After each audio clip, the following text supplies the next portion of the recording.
So, the last battle, we are going to spend 4 weeks looking at the last battle, which I've done it in one session with groups.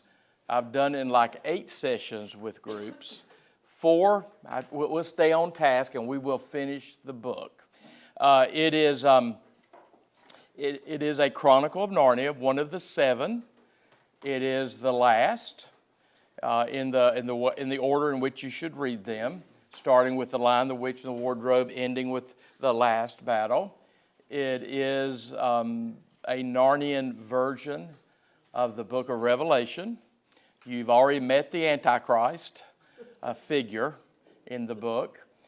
We will stick pretty close to the text, just as a few words of introduction. Published 1956. Published for children or youth. So I always encourage people when I use the Chronicles of Narnia with an adult group, hope you read these to children, read these to grandchildren. But when you do that, the caution always is just let them enjoy the story, which is hard for me to do because I want to editorialize on every other sentence. But let them enjoy the story. One of the things that C.S. Lewis was doing in the Chronicles of Narnia, and he wrote those rather late in his life when he turned to children's literature. One of the things he was doing was he was presenting a literature where he could, and this is his language, smuggle some Christianity into the lives of children. He wanted to help children so that when later in the life of the church, and they're hearing our stories from our sacred text, that it felt familiar to them. It felt like something they had heard before. So that's why throughout all the Chronicles, as adults, I hope, particularly if you've been in the Christian faith any amount of time, you see allusion after allusion after allusion after allusion to the Christian faith. And the Chronicles of Narnia particularly are good at helping Christians in this culture learn something about a Christian worldview. Sometimes in this culture, Christians, they can find the text in the Bible that says it. But what they have difficulty with is translating it into a worldview. Like, for instance, one of the major themes, I'm going to give you some themes. One of the major themes in the last battle, one of the major themes is the repercussions of deceit. Now, we're in a world that's filled with a lot of systems and people and organizations deceiving us. I'm not sure we pick up sometimes on the repercussions of deceit, how deceit happens, how manipulation happens. So far, and I'll point it out in the text this morning, you see C.S. Lewis. He publishes 1956. He was in the First World War. He was a little bit too old in the Second World War. He was part of the Home Guard in England during the Second World War. He's living through the rise of totalitarian states. This book, by the way, is a strong warning about totalitarian states. Now, I'll point out some things. You should have red flags when shift starts telling you how to think. When shift starts redefining words for you, when shift is manipulating you. As a Christian, we should feel something's off when somebody else is trying to tell us what is for our best good. But yeah, repercussions of deceit, totalitarianism. You'll meet a false Christ in here. You'll meet false teachers. You will see something about the signs. Signs of the end, because this book, you do see the end of Narnia. That's why it's sort of a dark book till you get to about halfway through. It's a dark book. In the first 4 chapters, you've already encountered more than one death. This book won the Carnegie Award for Children's Literature. None of the other Chronicles did. This book won the Carnegie Award for Children's Literature. That's always fascinated me because this book might be a little heavy for some children. particularly back in the 1950s. Now I think our children need to, if you want to learn everything about evil and violence, as a paraphrase in C.S. Lewis, if the kids are going to learn that you're in a world of evil and violence, you need to also learn that you're in a world of princes and honorable people and people who will fight for you and people who will do the right things. Again, all of the Chronicles are about the conflict between good and evil. And as Christians, we know that good is good and evil's evil, but sometimes we don't do a good job of picking them out and defining them. Yeah, shift, let me go ahead and disabuse you. If you think Shift is a good guy, you need to be able to define good and evil and what they are. So all the Chronicles will help children, and I hope help us, learn that life is a struggle between good and evil. The book of The Last Battle fascinates me because part of what you see going on here, more so than any of the others, is a theological crisis. We know who Aslan is. We think the character of Aslan. Aslan's the Christ figure. We know Aslan/Christ. But all of a sudden, Aslan's telling us to murder trees. All of a sudden, Aslan's telling us that we should be slaves to the Calormans. That should help you understand you better know the character of God. You better know what the Bible teaches about the character of God. Because you're going to be called on throughout life to determine, is that from God or not? And if you don't know the character of God, God is majestic. He's not going to waddle, as you saw in chapter 4, I believe. He's not going to waddle out of the stable like poor Puzzle waddles out, pretending to be Aslan. Yeah, I'll promise you, when Aslan shows up, it's going to be majestic and intimidating. Yeah, God doesn't waddle. So you've got to know the character of God so you can kind of pick out, is that God or not? Would God tell us to do these things? So that's a theological crisis. We all have those moments where we have to figure out, is that God or is that the devil? Is that God or is that Shift? Is that Aslan or Shift? Is that the real Aslan or the false Aslan? Again, make sure you know the character of God, which the only way we can do that is immerse our minds in the Bible so that you don't have a God or a Christ of your own making. A Christ or a God in your own image. You want to make sure it's the character you see in the Bible. And you even see, and I'm trying to allude to things that I'll show you in the first 4 chapters. Shift, and we'll get into who these people are in a minute. Shift even wants you to believe he's not an ape, he's a human. And there's a world around you that wants you to believe that human beings are nothing more than educated apes, enlightened apes. Apes who were trained the right way. Apes who were educated the right way. But there is a difference between an ape and a human, no matter how much Shift. And by the way, why is he called Shift? He's shifty. Why is he called Puzzle? Because he doesn't have a clue. He's puzzled. I mean, C.S. Lewis is trying to help you out here in this book. If like we've said a lot in Bible studies, part of what I try to help people do is to learn how to read closely. Yeah, when he's named Shift, you should pause and say, wonder why he's named Shift. You don't have to get beyond the first full paragraph to know why he's named Shift and Shifty. But as Christians, we need to be able to recognize these things if we're going to have a Christian worldview. The stronger your Christian worldview, the less power the culture has on you. The people who thought, this is Aslan. He's waddling like a jackass, but it's Aslan. Well, you should be deep enough in your union with Christ that something should say to you, something doesn't smell right about this. So the Chronicles of Narnia are really beneficial for adults. Just when you're reading them to children, don't ruin the story for the children. let them enjoy the story. So, the last conflict in Narnia between good and evil is the end of Narnia as they knew it. Narnia doesn't completely end because we don't believe in the end of the world, do we? No, we don't. We believe in the recreation.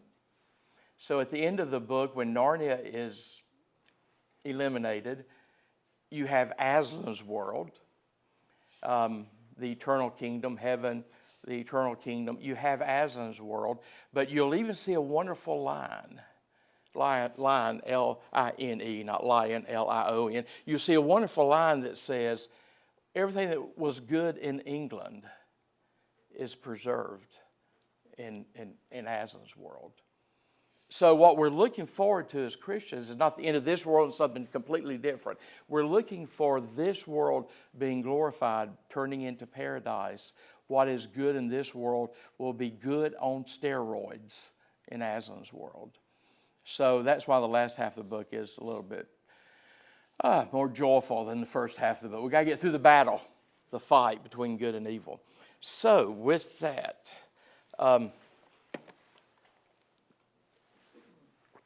I'm curious because this will help me.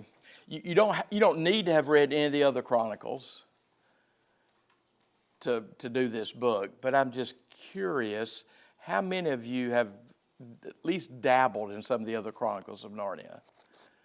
So you're kind of familiar as to who Aslan is. Okay, I'll still always try to make sure I don't assume you've read any of the others.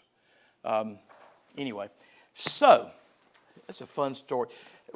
Hopefully you had a chance to read the first 4 chapters. I always say to groups, a commercial for my C.S. Lewis Society that meets once a month at River Landing. And, you know, we always do a chronicle every year. We do some of the classics every year. We do something new every year. And some of what we read, either something written by C.S. Lewis, written about C.S. Lewis, or written by one of his friends. But I always tell people, because the group is very diverse, we have a few people in there who have, over the last decade that we've been doing this, they've learned a lot about C.S. Lewis. We have a lot of people in there who just want to see what the big deal is about C.S. Lewis, and that's fine too. So I tell the group sometimes, it's fine if you haven't read it. You might enjoy the first 4 chapters more after we talk about them. So whatever works for you, just don't feel left out if you haven't read the other Chronicles. Don't feel left out if you didn't even get around to reading the first 4 chapters, because I'm going to tell you about the first 4 chapters. So that's probably enough introduction. Look at chapter 1. By Cauldron Pond is the title. What's a cauldron? It's something where it's being stirred, it's confused, it's bubbling. So you should already know Cauldron Pond might not be a pond you want to go in your leisure hours. So, again, pay attention to words. By Cauldron Pond. The first paragraph, by the way, which is wonderful because it introduces us to the whole book in some ways, and I think that's why Jack, he's called Jack, C.S. Lewis, I think that's one of the reasons he made the first paragraph sort of ridiculously long. Look at the first paragraph. In the last days of Narnia.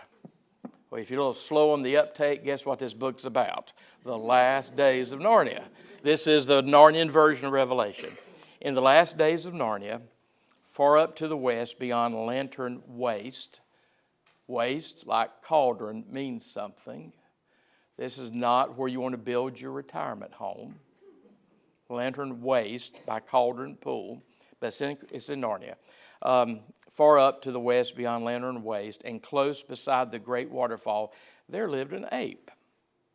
He was so old that no one could remember when he had first come to live in those parts, and he was the cleverest, ugliest, most wrinkled ape you can imagine. Well, he's ugly in a lot of ways. You're going to learn. He had a little house built of wood and thatched with leaves. Now, thatched. There's several of you that just came back from Ireland with me. You know, in Ireland, Irish people can't use a H. So we heard 1,000 times it's not thatched, it is Thatched. There's thatch roof. Anyway, we use H's in our culture. Anyway, a thatched roof. So here's the house, little house, built of wood, thatched with the leaves, up in the fork of a great river. And his name was Shift. So yeah, you know why he's named Shift, the ape. There were very few talking beasts. Now again, if you don't know anything about Narnia, in Narnia, there are animals, but then there's talking animals. Talking animals. C.S. Lewis loved animals. In the 1920s, he joined the Anti-Vivisection League. Love that word. Vivisection in the 1920s meant doing experiments and cutting up animals for the sake of humans, for the sake of our advancement. Jack loved animals. And that's why particularly talking animals, that's why you don't just kill talking animals, you murder talking animals. They're kind of between regular old animals and human beings.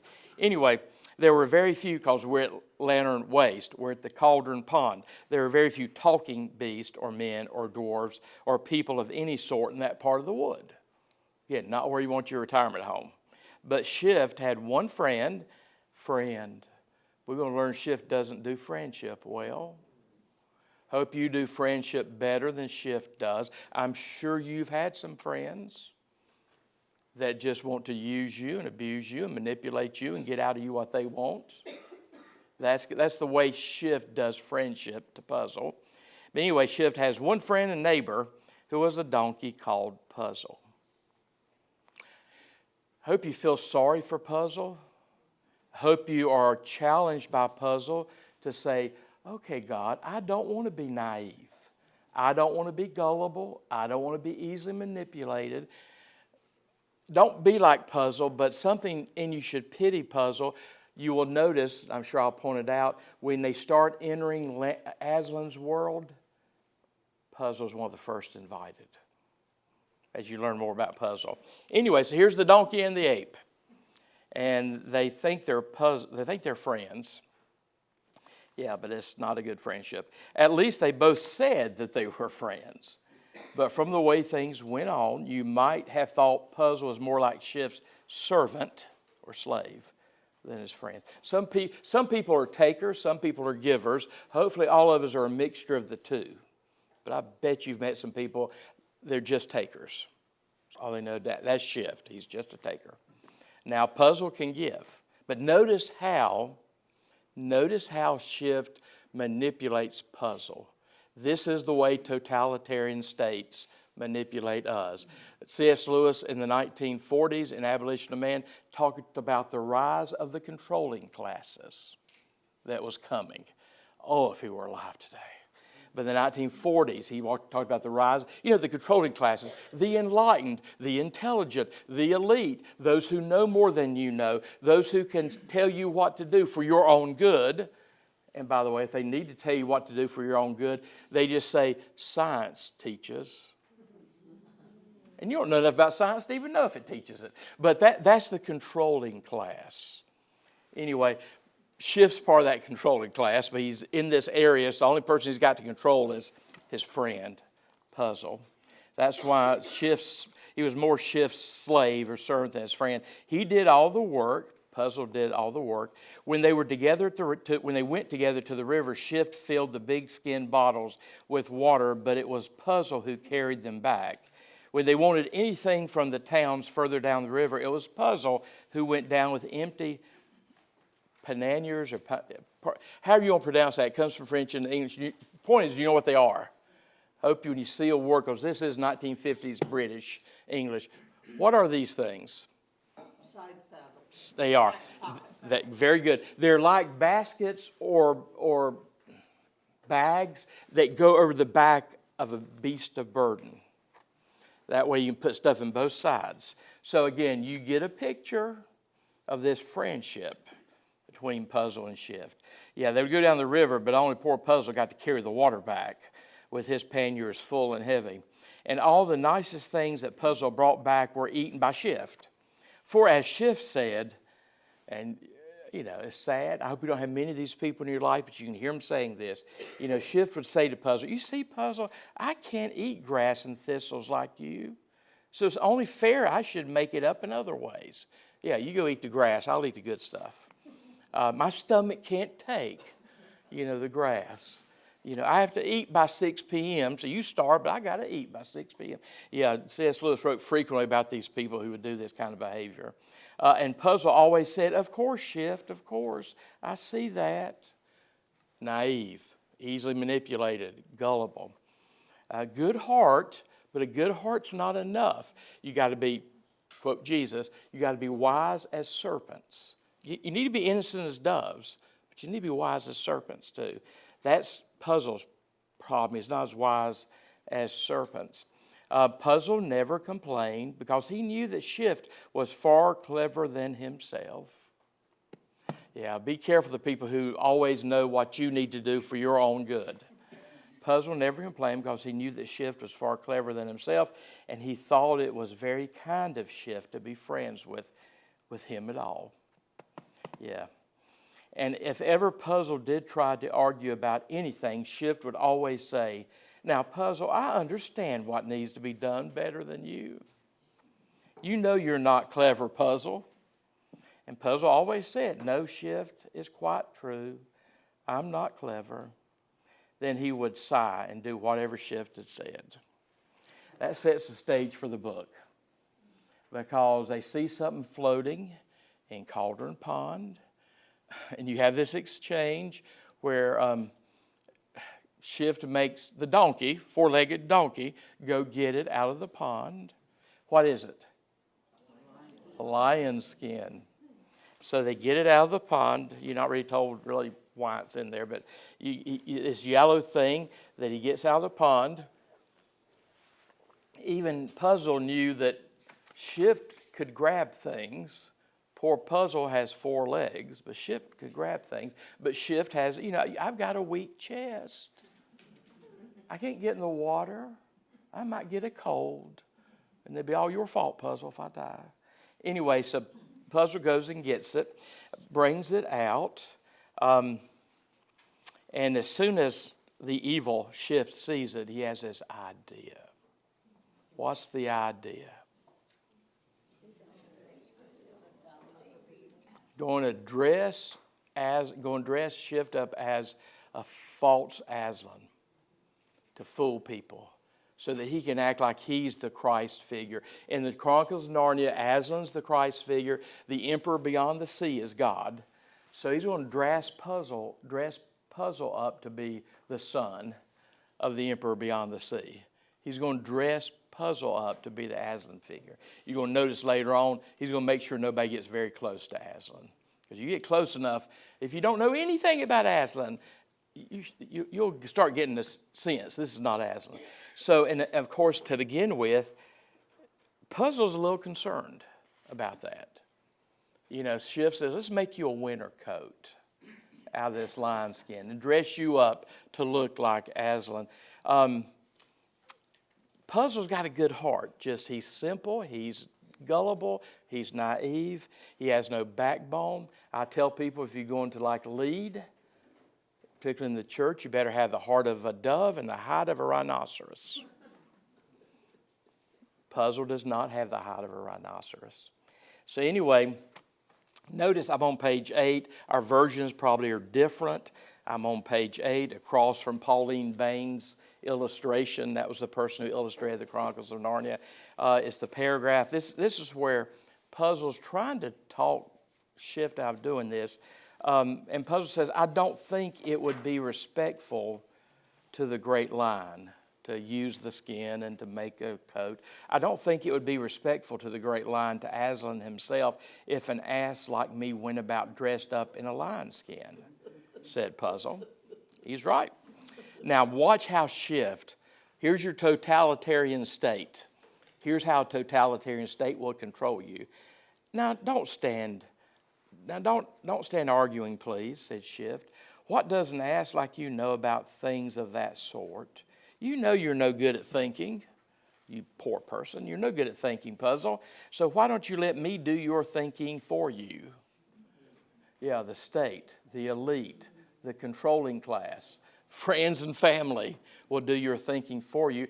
And I'm sure if you've ever spent time with me, you've heard me say one of the great idols in our culture today is an addiction to control. Yeah, when you find yourself being shifted to other people, beware. I tell people all the time, because I can give advice. But a lot of times I try to give advice and say, but at the end of the day, I'm not your Holy Spirit. You know, I used to say when I was a district superintendent trying to tell 181 clergy what to do with their lives, we would talk. I'd help them discern. At the end of the day, I would say, I'm not your Holy Spirit. And what I just said to you with $5 will get you a cup of coffee at Starbucks. You know, but you be careful trying to control other people. That's shift behavior. That's shift behavior. The controlling class. And again, C.S. Lewis wrote this in 56, he wrote it in 55, 56, published in 56. He wrote The Abolition of Man, where he talks about this just in nonfiction. Beware the controlling class. Because he's watching Nazi Germany. He's watching communism. He watched Mussolini and fascism in Italy. Be careful of a culture that says, I know what's best for you. You know, let me do your thinking for you.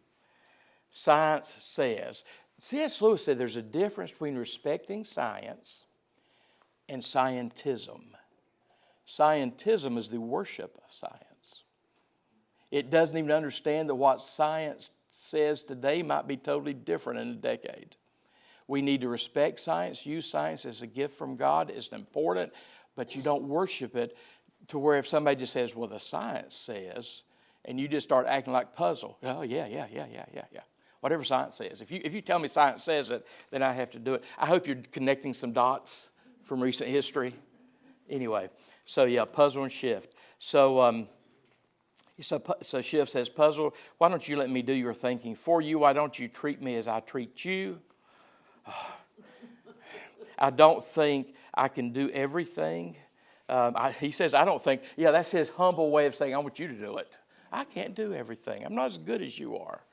You know, I don't think I can do everything. I know better at some things. I know you're better at some things than I am. That's why I'll let you go into the pool. I knew you'd do it better than me.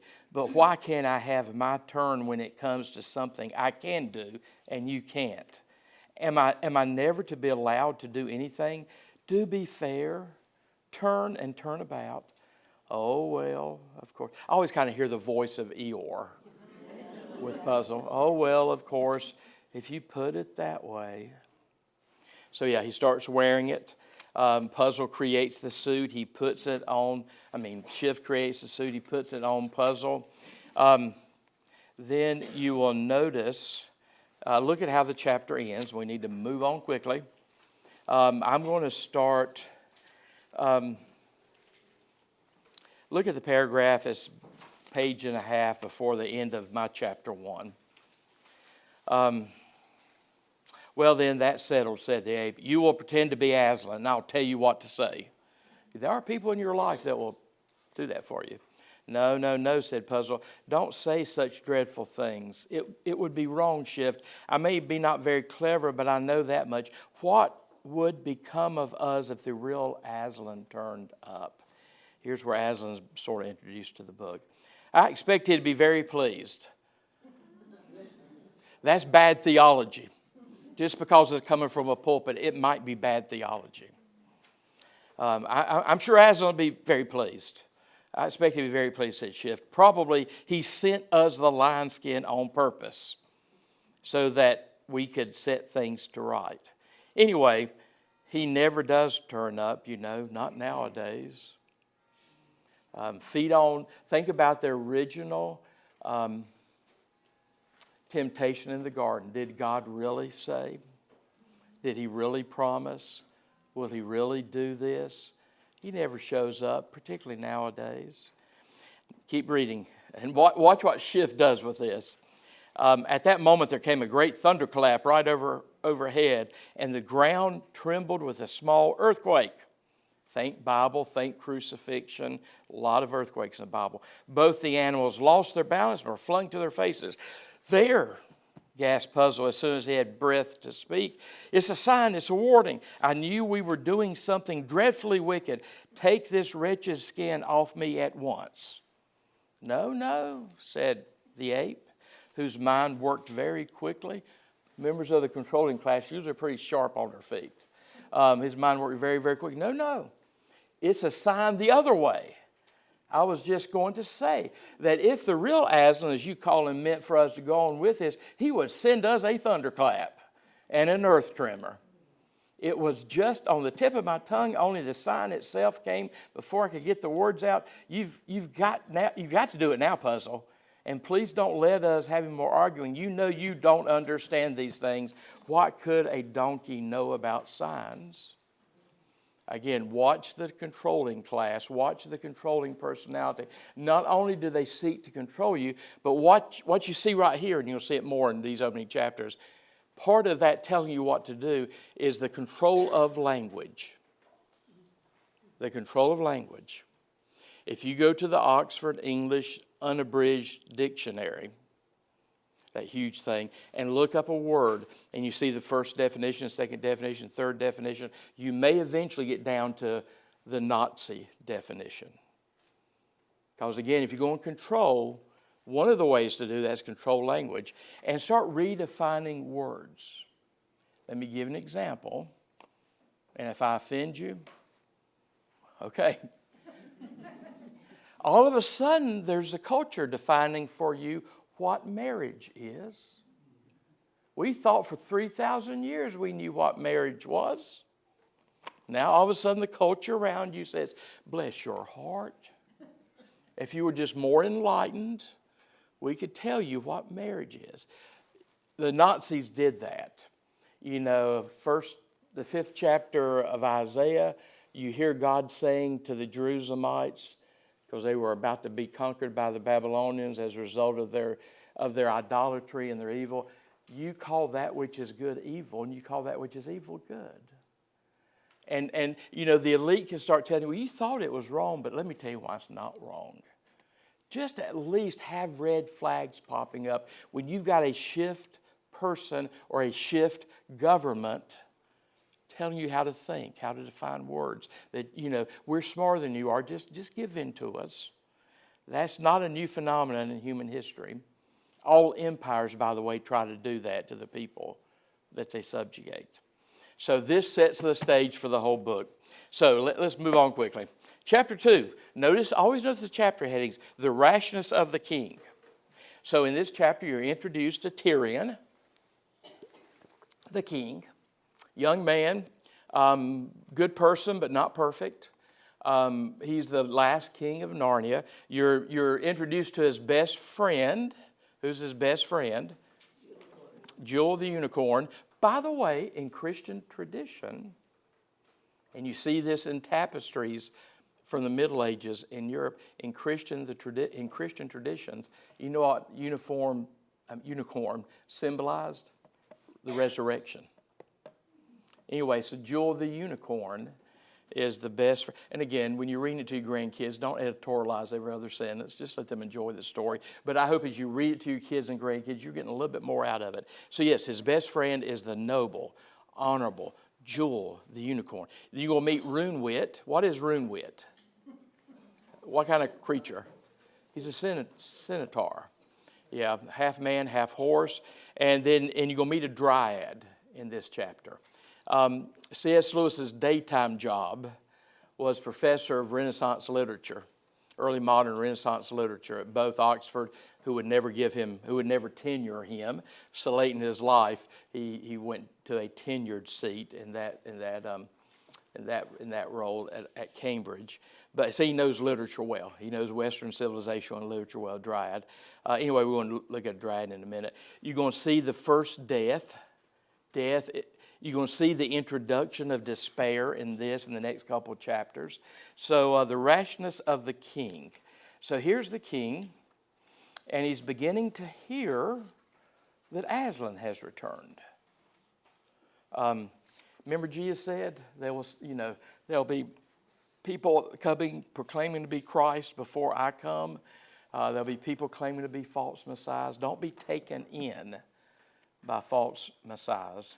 So you've got the king. He's introduced to. He has this conversation with Runewit. He's in the presence of Jewel. Again, notice the illustrations by Pauline Baines. Now, in the 1990s, before Pauline died, I would not be in favor of this had Pauline not been involved. Do any of you have the colorized versions of the pictures? Yeah, if you order it now offline, that's probably the one that's going to pop up. She actually oversaw the colorizing of these pictures. Otherwise, I'd be nervous that somebody came along later. But Pauline Baines was the sketcher. She was the artist. She participated in it when they made the new edition of these. Anyway, Runewit shows up, and Runewit says, the stars, there's no signs that this is the time that Aslan should return. So Runewit, who we like a lot, just like we like Unicorn, we like Tyrion, who's good but not perfect. They're saying, don't be too quick to accept what may be a false Aslan, false Christ. Anyway, so all of a sudden here comes a dryad. You're going to learn what a dryad is. I'm on, in my edition, page 21, about 3 pages after, or 4 pages before the end. In my edition, it's across the page from a picture of a dryad. You got a picture of a dryad in your edition? On my edition on page 20. Anyway, so here comes this dryad. And you're going to learn what that is. Here's what the dryad says. Paragraph starts, Justice, Lord King. She cried, come to our aid. Protect your people. Again, nature and animals are part of God's good creation, because she's going to talk about trees. Protect your people. They are felling us in Lantern Waste. 40 great trunks of my brothers and sisters are always on the ground. If you look at the mythology, the history of Dryad was sort of a spirit of a tree, among other things.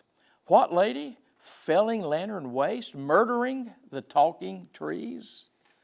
Yeah, I mean, ecological sensitivity was not invented by the modern era. We Christians should see creation as God's good work, which is why God is going to redeem creation. And one day there'll be no tornadoes, there'll be no floods.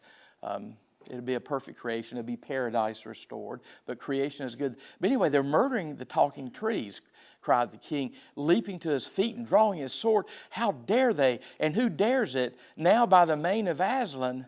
Ah, gasped the dryad, shuddering as if in pain, shuddering time after time, as if under repeated blows. What's happening to the dryad?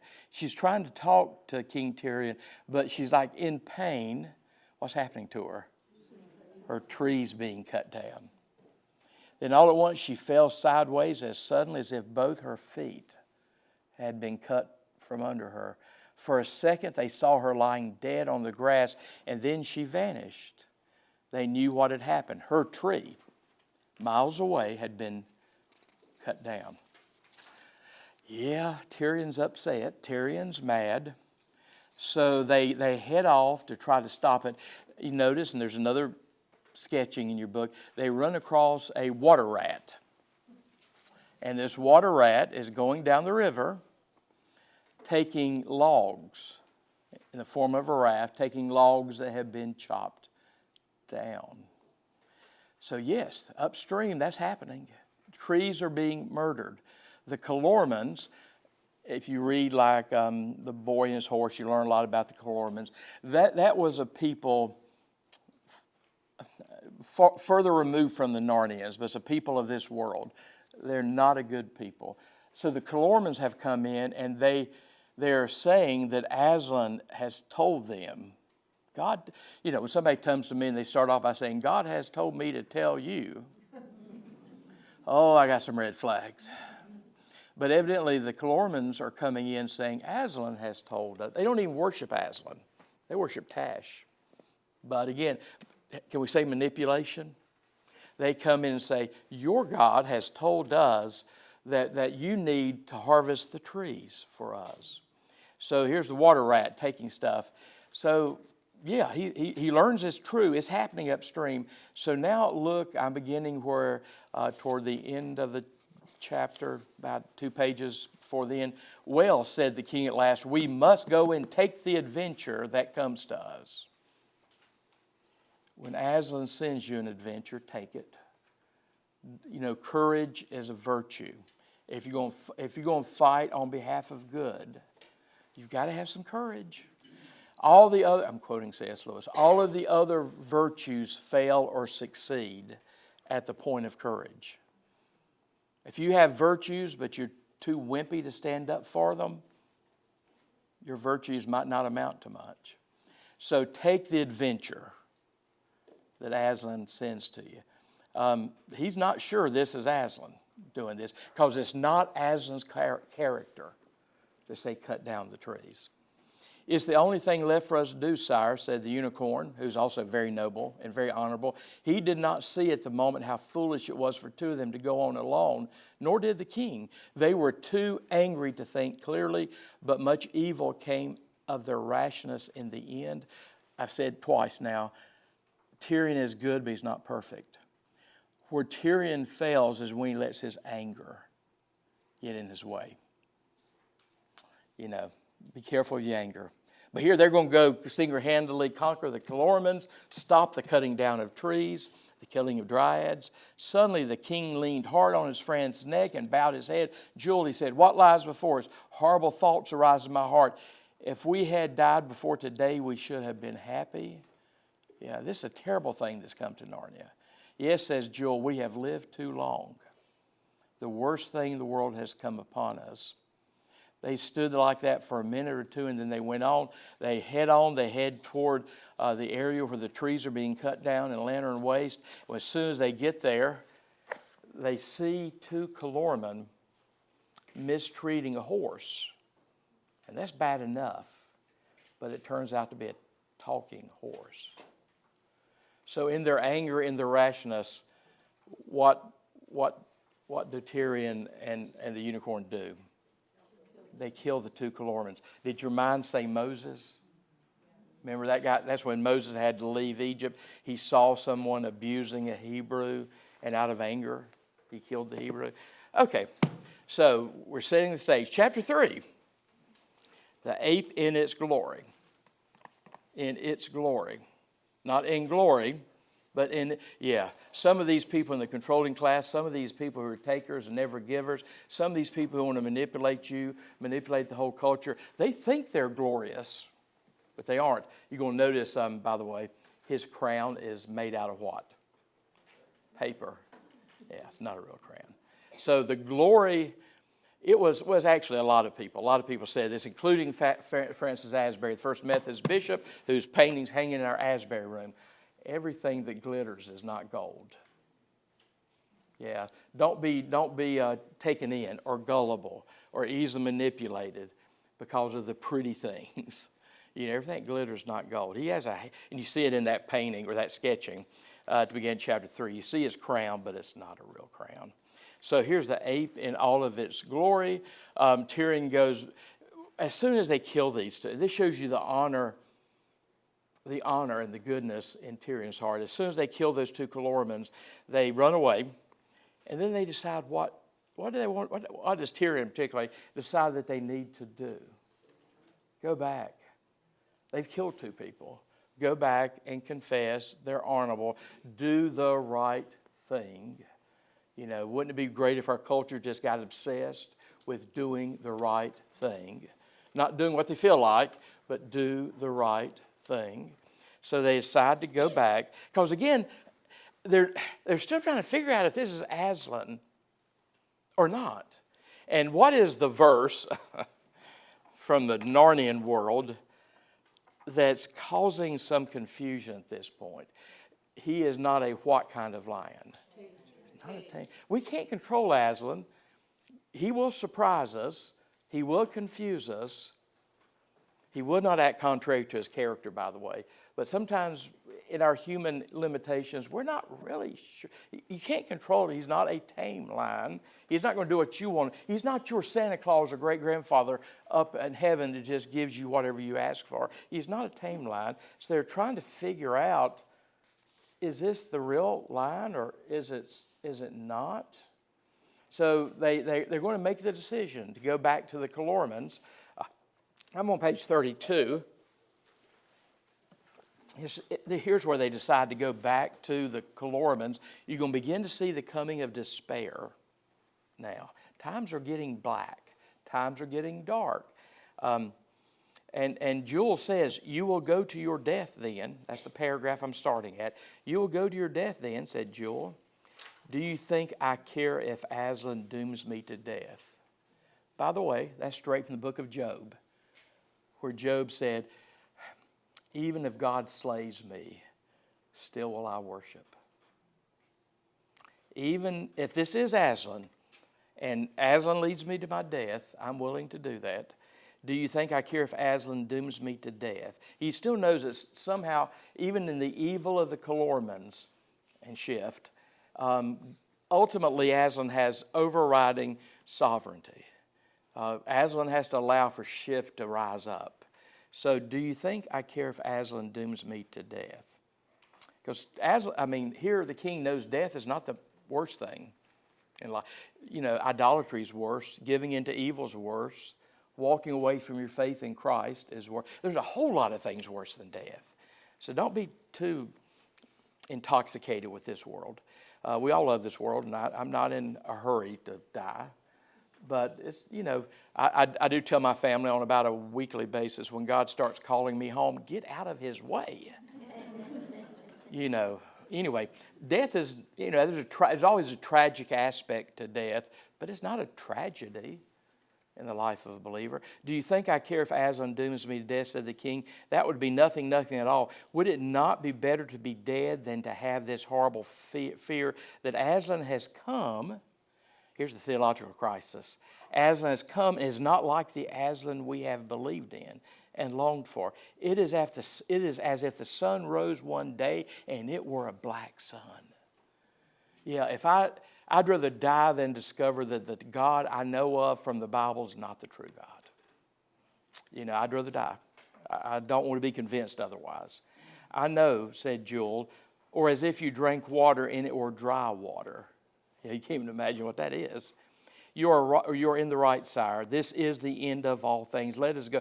If this is true, if this is Aslan, the world just needs to come to an end. So this is the end of all things. Let us go and give ourselves up. There is no need for both of us to go. Again, honor. There is no need for both of us to go. If ever we loved one another. What you should be seeing, and the modern culture does weird things with this one, what you should be seeing in the Unicorn and Tyrian, what two biblical characters out of 1 Samuel? David and Jonathan. Yeah. If ever we loved one another, let me go with you now, said the unicorn. If you are dead, and if Aslan is not Aslan, what life is left for me? By the way, in the last generation, since I entered the ministry, there's a lot of books coming out about David and Jonathan, and they cannot imagine their relationship separate from a sexual relationship. And that's sad, that you can't love without sex. But our culture can't understand that. That's why now if you go Google books about Jonathan and David, you probably will not be thrilled with what they're about. But our culture understood. You could love another human being, and it doesn't have to be sexual. We have sexualized everything in this culture. Anyway, think David and Jonathan in the biblical sense, in the traditional sense. Not David and Jonathan as some people want to use them today. If you are dead and if Aslan is not Aslan, what life is left for me? They turned and walked back together, shedding bitter tears. So they go back because they're doing the honorable thing. Because they think here's the power, here's the power that the government that's been instituted. You notice on page 33, by the way, in case you missed it, Shift is getting uglier and uglier and uglier. That's what evil will do to you. That's where you notice his paper crown. And you see, poor old Shift even manipulating a squirrel. C.S. Lewis loves squirrels. I love squirrels. Shift is manipulating the squirrels. So they go back. It doesn't end well for him. You'll see in a minute. But just to give you another taste of Shift, because you need to be able to, you need to be able to sniff this out when it happens. On page 38, which is just about 2 pages. I'm at the end of the chapter. Here's Schiff talking. And you've seen this theme, but I don't want you to miss this. Here's Schiff saying, and Schiff, is always self-serving. There, you see, said the ape, it's all arranged. You with me? There, you see, said the ape, it's all arranged. And all for your own good. We'll be able, with the money you earn, to make Narnia a country worth living in. Defined by who? Defined by who? There will be oranges and bananas pouring in. If you're an ape, that's what you like. There'll be oranges and bananas pouring in, and roads and big cities and schools and offices and whips and muzzles and saddles. Well, that doesn't excite a donkey. Whips and muzzles and saddles and cages and kennels and prisons. Yeah, be careful how other people define what the nation should look like. Be careful when other people define quality of life. Because Nazis were very definite about what quality of life meant. And if you weren't white, blonde-haired, blue eyes, of the Aryan race, you didn't deserve to live. You had no quality of life. Keep going on. I've done pointed out to you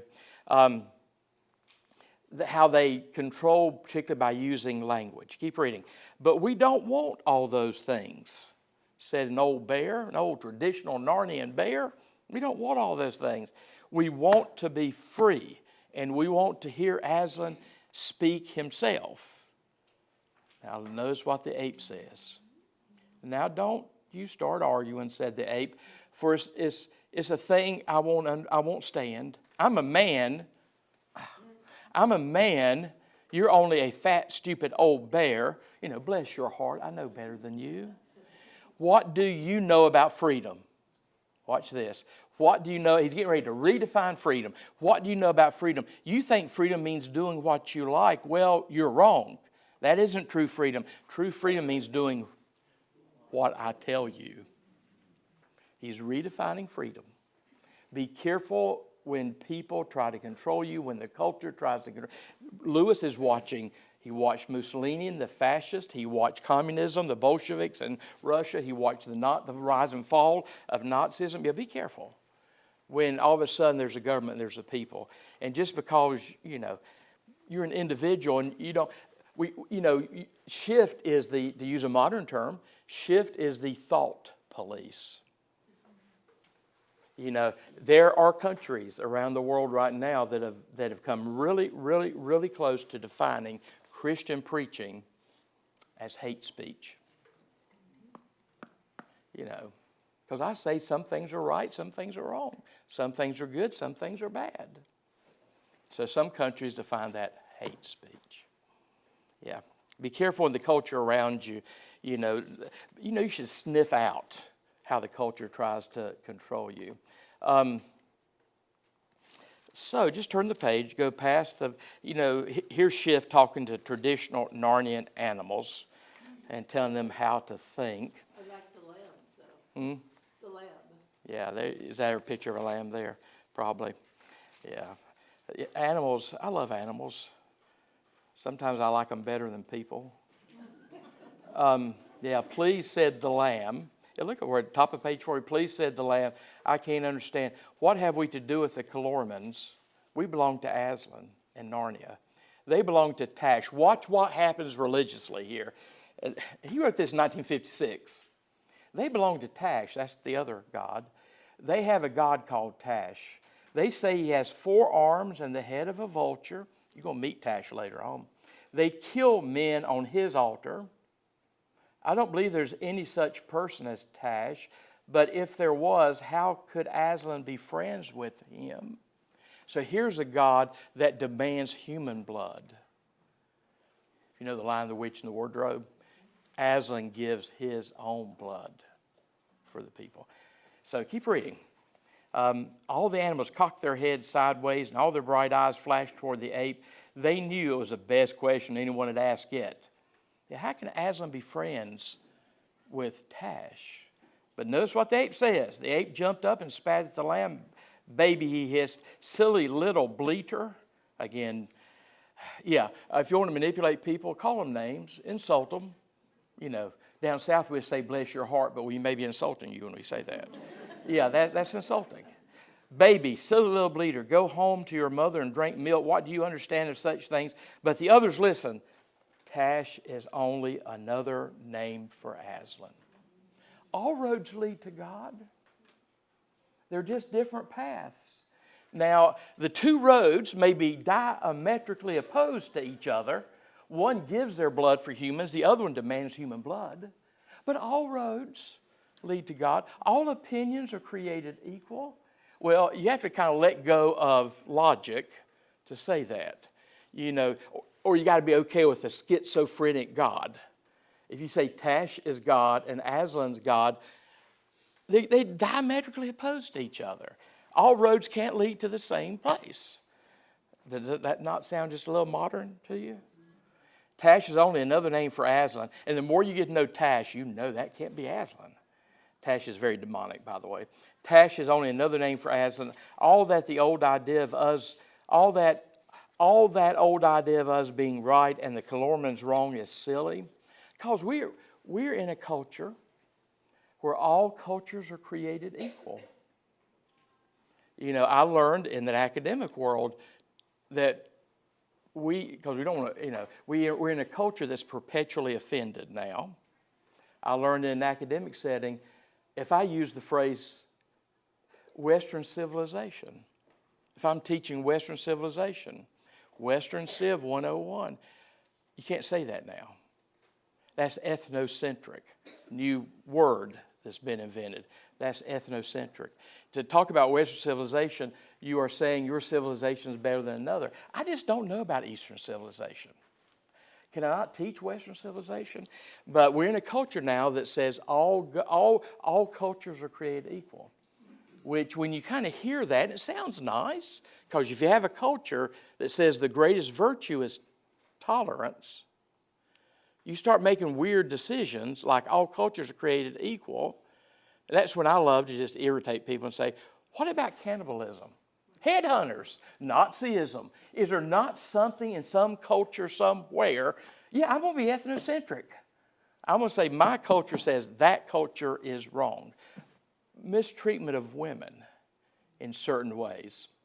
I think I mentioned recently because it blows my mind. I see the billboard. By the way, did you notice traveling in Ireland, there's no billboards on the roads? Kind of nice, isn't it? You see trees. But anyway, there's one billboard going up 52 in Winston-Salem that says, women study history, period, women make history. Well, I love that. But what's the picture of the female on it? Somebody in the traditional Islamic garb where you're covering, at least she doesn't have the mask on the front. To me, there's a little bit of contradiction there. You know, kind of a really pro-women statement. But, I mean, what happens in that culture is they will bend over backwards and say, we are actually respecting women more than you in the West are respecting women. Well, at least at that point, they're being honest enough to say either we're doing it right or they're doing it right. You know, now there's some women, I think they need to cover everything up. But in general, we don't do that with our women in our culture. You know, I'm sure from the video I'll get some emails on that one. But just be aware. I mean, if you've already decided all cultures are created equal, just go for it. But don't just accept that because the culture is pressuring you to accept that. Yeah, Tash is only another name for, that paragraph ends with Tash is Aslan, Aslan is Tash. Well, no. You're going to learn that book. Anyway, we got to finish. Chapter 4, what happened that night. Whenever he goes back, you know, to do the honorable thing and tell the government that he killed 2 of his people, what do they do? What happens to Tyrion and Jewel? Yeah, he's tied up. And it's the animals who come and try to feed him.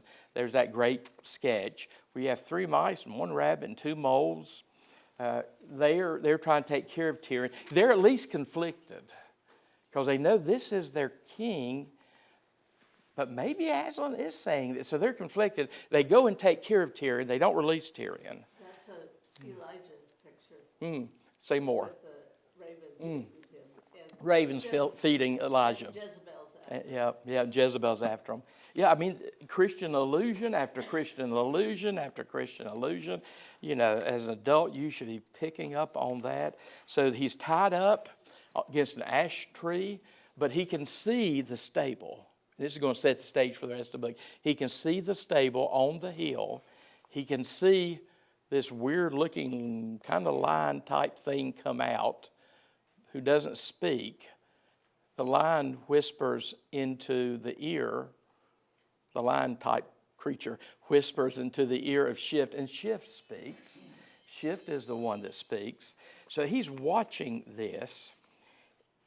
And we'll say more about it. I'm going to read your Bible text in a minute.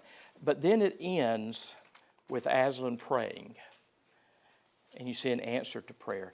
Just a couple pages from before the end. In my edition, it's page 52. Here's despair. You know, you can be a believer and still be in despair.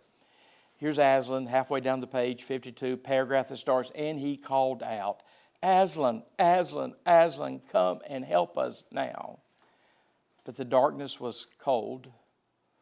The darkness and the cold and the quietness went on just the same. Let me be killed, cried the king. I ask nothing for myself, but come and save all Narnia. Again, honor, goodness, duty, loyalty. We need to recapture those things. And there still was no change in the night or the wood, but there began to be a kind of change inside Tyrion. There's your sermon on prayer. It doesn't look like, to my physical eyes, anything's happening in answer to my prayer, but something's happening inside of Tyrion. And by the way, something is going to happen outside Tyrion. Without knowing why, he began to feel a faint hope. And he felt somehow stronger. Oh, Aslan, Aslan, he whispered, if you will not come yourself, at least send me the helpers from beyond the world. Or let me call them. C.S. Lewis is traditional. He's Anglican. You know, if you don't come, Aslan, send me angels. Send me saints. Send me somebody to do your will. Let my voice carry beyond the world. It's going to. It's going to. Then, hardly knowing that he was doing it, he suddenly cried out with a great voice, children, children, friends of Narnia. He remembers the history. You know, Lion, the Witch, and the Wardrobe, Silver Chair, the Voyage of the Dawn Treader, how God intervened throughout their history by sending the Pevensey children in to help. Children, children, friends of Narnia, quick, come to me. Across the worlds I call you. I, Tyrion, king of Narnia, lord of Cair Paravel, and emperor of the Lone Islands. And at that moment, he has a vision or a dream. He sees the 7 friends of Narnia. We can talk about who they are later. He sees the 7 friends of Narnia, and they see him. They see him. And 2 of them get called back into Narnia to come to the rescue. And that takes us to the next chapter. The text I want to give you, in case it hasn't been made very obvious to you, particularly since we just finished studying the book of Revelation, Revelation chapter 13. Here's one of the texts that introduces you to the final. There's been many of them, but introduces you to the final Antichrist. Chapter 13 of Revelation, beginning at verse 1. And I saw a great beast rising out of the sea, with 10 horns and 7 heads, with 10 diadems on its horns and blasphemous names on its head. And the beast that I saw was like a leopard. Its feet were like bears, and its mouth was like a lion's mouth, like, imitation. And to the dragon, watch this, and to it the dragon gave his power and his throne and his authority. Who's the dragon in the book of Revelation? The devil. The devil's empowering this beast. So the dragon gave his power and his throne and his authority. The Antichrist is empowered by the devil. Poor old Puzzle is being empowered by the real Antichrist, who is Shift here in the story. Isn't this fun? If you want to go back and reread these 4 chapters, go back and reread. It's a children's book. It's really not a lot of reading.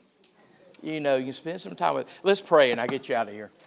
God, I'm so grateful for this group of Christ followers who want to know you better and follow you more closely and follow you more courageously.